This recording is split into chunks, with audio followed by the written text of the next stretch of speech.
Chegamos finalmente ao domingo. Hoje a gente vai falar de vida espiritual, né? Simbolicamente, domingo, dia do Senhor. A gente vai falar sobre o mais importante de fato. Pode parecer estranho para alguns, né? Médica, futura psiquiatra, falando de vida espiritual. Mas saiba que se isso para você soa estranho, você tá um pouco desatualizada, digamos assim. Porque hoje, até nos grandes congressos, né, em artigos científicos, em estudos mesmo, com um número de pessoas vasto, em diferentes países, a gente tem praticamente uma comprovação da relevância da vida espiritual para o bem-estar do indivíduo. Em estudos por imagem do cérebro, né, em estudos prospectivos, em estudos randomizados, né, assim, aleatórios até, sem nenhum tipo de controle, de seleção de público nem nada. A gente vê que aquelas pessoas que têm vida espiritual, práticas de fé, de vida religiosa, elas têm diferenciais tanto na saúde psíquica quanto na saúde física. Regiões do cérebro que são ativadas são diferentes de qualquer outra vivência ou experiência de vida normal. Normal eu digo corriqueira. Então, a gente tem muitos estudos e uma infinidade de comprovações da relevância desse aspecto da vida do ser humano. E esse aspecto é o primeiro, esse aspecto é de fato o maior. A gente tem uma hierarquia na vida, a gente tem uma ordem, né? Um começo, um meio, um fim. Seleção daquilo do mais importante para o menos, e o espiritual fica no topo. A gente é muito convidado a se preocupar com o físico, hoje atualmente, né, principalmente pós-pandemia, muito com o mental, mas o espiritual ainda ganha desses dois. Então, se a gente for eleger uma hierarquia de vida, a gente começa no espiritual, vai para o psicológico, vai para o social e por último vai para o biológico. Impressionante a gente pensar, né, que não é bem do jeito que a gente ouve falar ou que a gente foi ensinado a pensar. A gente pensa no espiritual, ele abrange, né, um pouco de todo o resto. Então, para eu ter uma visão ampla da vida, da minha vida, da realidade em si, eu tenho que estar no alto, né? Eu tenho uma visão privilegiada quando eu estou no alto. Então, quando eu tenho uma vida ascética, que é um termo que a gente usa no sentido de ascese, de elevação, de superioridade, né? De olhar para aquilo que está no alto, para aquilo que está acima de nós mesmos. Essa percepção, principalmente no que a gente trabalhou toda essa semana, naquelas 3 virtudes que eu falei para vocês que eram as teologais, que a gente recebia, né? Nascia com elas, a fé, a esperança e a caridade, principalmente. Aqui é uma convocação para que vocês peçam por essas virtudes de uma maneira direta mesmo com Deus, com aquele que está no alto, com aquele que é o próprio amor. Todas as outras virtudes vão ser mais bem realizadas, né? A nossa intenção, nossa vontade de executá-las e a nossa habilidade de fazer com excelência vem dessas 3 principais, né? Daquilo que realmente vem do alto. Quando a gente bota um sentido para além de nós mesmos, para além de recompensas, né? A gente tem um real significado daquilo. A gente presta com zelo, a gente presta com eficiência para outras pessoas.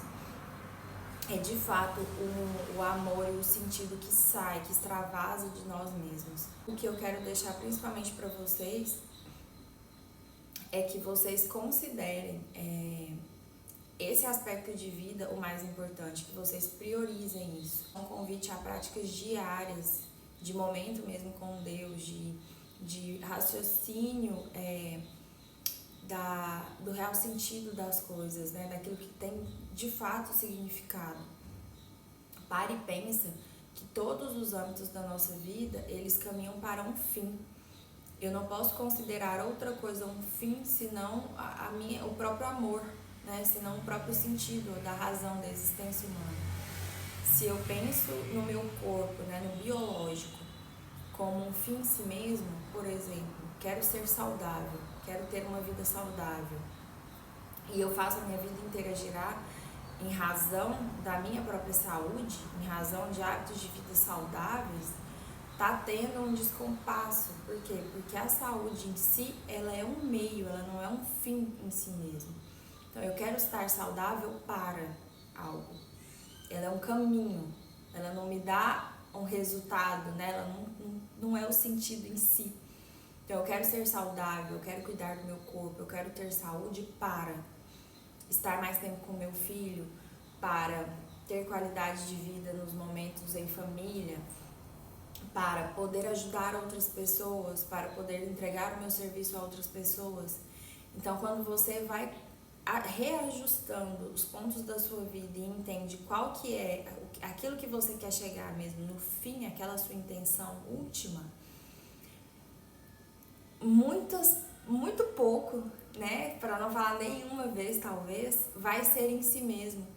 É aquele ponto que você faz para si mesmo, né? Se a gente coloca o serviço ao próximo, né, a entrega ao outro, o amor que sempre se externaliza, a coisa passa a ter muito mais valor, muito mais significado. Então aqui eu quero que vocês joguem por terra mesmo todos os discursos de autossuficiência, de amor em si mesmo, de voltado, né, de um amor em si mesmado, de um amor egoísta, de um amor em que você é o centro, de que você é a referência, de que tudo seja feito para você, que isso adoece a pessoa, tá, gente? Isso de fato adoece.